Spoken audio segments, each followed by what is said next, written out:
Friends പെട്ടെന്നൊരു craft work ചെയ്യാമെന്ന് വിചാരിച്ചു കേട്ടോ. നമ്മുടെ കുട്ടീസൊക്കെ ഉള്ളതുകൊണ്ട് ഇപ്പോൾ ക്രാഫ്റ്റ് വർക്ക് പരിപാടികളൊന്നും നടക്കുന്നതേ ഇല്ല. അപ്പോൾ അതേ ഇന്നലെ നമുക്കിവിടെ ഇലക്ട്രിക് വർക്കൊക്കെ ഉണ്ടായിരുന്നു. അപ്പോൾ കുറച്ച് സാധനങ്ങളൊക്കെ ഇതുപോലെ ഇങ്ങനെ വേസ്റ്റൊക്കെ വന്നപ്പോഴത്തേക്കും ഒരു ഐഡിയ വന്ന് അങ്ങനെ പെട്ടെന്ന് ചെയ്യാൻ പോവാണ് കേട്ടോ. അപ്പോൾ അതേ നമ്മുടെ കുറച്ച് ട്യൂബ് ലൈറ്റ്സിൻ്റെയൊക്കെ കവറുണ്ടായിരുന്നു. അതൊക്കെ ഇത് ഒരുപോലെ ഒരേ നീളത്തിൽ മുറിച്ചെടുത്തതിന് ശേഷം ഇതുപോലെ ഒട്ടിച്ചെടുക്കണം കേട്ടോ. അപ്പോൾ അതിന് ശേഷം നമ്മൾ ഇതുപോലെ ഇപ്പോൾ 4 നമ്മുടെ സ്ക്വയേഴ്സാണ് ഒട്ടിച്ചെടുത്തേക്കുന്നത്. അതുപോലെ 4 സ്ക്വയേഴ്സ് ഇപ്പുറത്തെ സൈഡിൽ കൂടെ സെയിം ആയിട്ട് തന്നെ ഒട്ടിച്ചെടുക്കണം കേട്ടോ.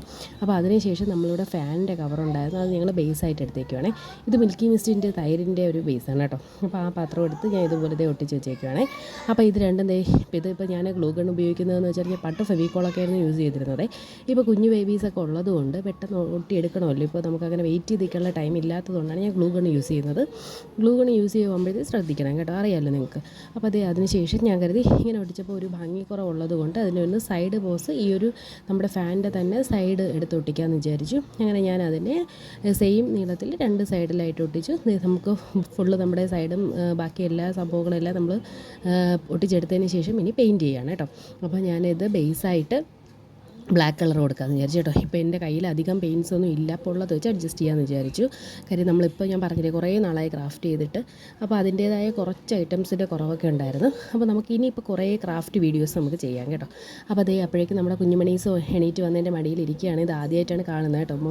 മോൻ വന്നതിന് ശേഷം ഞാനങ്ങനെ ക്രാഫ്റ്റ് വർക്ക് ചെയ്തിട്ടേ ഇല്ല.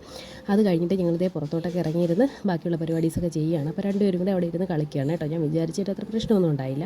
അപ്പോൾ അകത്ത് ഞാൻ ഗ്രീൻ കളർ കൊടുക്കാമെന്ന് വിചാരിച്ചു. ഇങ്ങനത്തെ ഗ്രീൻ കളർ കൊടുക്കാമെന്ന് വെച്ചിട്ട് പിന്നെ എനിക്കത് ഫിനിഷ് ചെയ്യാൻ പറ്റിയില്ല കേട്ടോ. ഞാൻ കുറച്ചൊരു ഗ്രീനറി കൊടുത്തിട്ട് ഞാനത് നിർത്തി. കാര്യം കുഞ്ഞൂസിന് ഫുഡൊക്കെ കൊടുക്കാറായി. അങ്ങനെ ആ പരിപാടിയൊക്കെ നിർത്തി കേട്ടോ. അപ്പോൾ അത് കഴിഞ്ഞിട്ട് അപ്പോൾ ഇതിപ്പോൾ ഈ ഒരു ഗ്രീൻ കളർ കൊടുത്തപ്പോൾ എനിക്ക് തോന്നി ആ കപ്പിൻ്റെ അകത്ത് റെഡായിട്ട് പുറത്തൊരു ഡാർക്ക് ഗ്രീൻ കൊടുക്കാൻ പറ്റിയത്. ഫുള്ളിങ്ങനെ നമ്മളകത്തും പുറത്ത് റെഡ് കൊടുത്തപ്പോൾ അതിലൊരു ഭംഗിക്കുറവ് തോന്നി. അങ്ങനെ ഞാനൊരു ഡാർക്ക് ഗ്രീൻ അവിടെ കൊടുത്തു. അപ്പോൾ വീണ്ടും നമ്മുടെ കുട്ടീസ് എൻ്റെ അടുത്ത് വന്നിരുന്ന് ഓരോന്നൊക്കെ കളിച്ചുകൊണ്ടൊക്കെ ഇരിക്കുകയാണ്. അപ്പോൾ അത് കഴിഞ്ഞിട്ട് അലൂച്ചി വാവയ്ക്ക് വേണ്ടിയിട്ടാണ് ഞാൻ ഈ പെൻസിൽ ക്രാഫ്റ്റ് ഉണ്ടാക്കുന്നത്. അപ്പോൾ അതുകൊണ്ട് കുറച്ചൊരു ക്യൂട്ട്നെസ്സിന് വേണ്ടിയിട്ട് ഞാൻ ഈ നമ്മുടെ ക്രിസ്മസ് ട്രീ ഒക്കെ ഡെക്കറേറ്റ് ചെയ്യാൻ വേണ്ടി മേടിച്ചതാണ് കേട്ടോ. അപ്പോൾ അലൂച്ചി വാവയ്ക്ക് എന്തെങ്കിലും കുറേ മിനുക്ക് പണികളൊക്കെ ഉണ്ടെങ്കിൽ ഇഷ്ടപ്പെടുള്ളൂ. അപ്പോൾ അതിന് വേണ്ടിയിട്ട് ഞാനിതിങ്ങനെ സെറ്റ് ചെയ്തു. അപ്പോൾ ഞാൻ ആദ്യം വിചാരിച്ച് നമ്മുടെ ഈ ബോക്സ് ഫുള്ള് ഈ ഒരു ഇത് സെറ്റ് ചെയ്യാമെന്ന് വിചാരിച്ച്. അപ്പോൾ അത് ഞാനിങ്ങനെ നോക്കിയപ്പോൾ ഇല്ല പറക്കുന്ന നിലകയിലെ ബസ് വരുന്ന ഒരു ഫീലൊക്കെ എനിക്ക് തോന്നിയതുകൊണ്ട് ഞാൻ പിന്നെ അത് ഇട്ടിട്ട് 2 സൈഡ് മാത്രമാക്കി കേട്ടോ. അപ്പോൾ ഇതുപോലെ വലിയ പെൻസൊക്കെ അതിൽ നമുക്ക് കളർ പെൻസിൽസൊക്കെ ഇതുപോലെ നമ്മുടെ ചെറിയ ഇതിലും ട്രൈയിൽ നമുക്ക് അറേഞ്ച് ചെയ്യാൻ പറ്റും. അപ്പോൾ ഇതൊന്ന് ട്രൈ ചെയ്ത് നോക്കണം കേട്ടോ. നമുക്ക് വീട്ടിൽ കിട്ടുന്ന സാധനങ്ങളൊക്കെ തന്നെയല്ലോ. അപ്പോൾ ഇത് നല്ല രീതിയിൽ നമുക്കൊരു ടേബിൾ ഓർഗനൈസറായിട്ട് എടുക്കാം. Tata bye.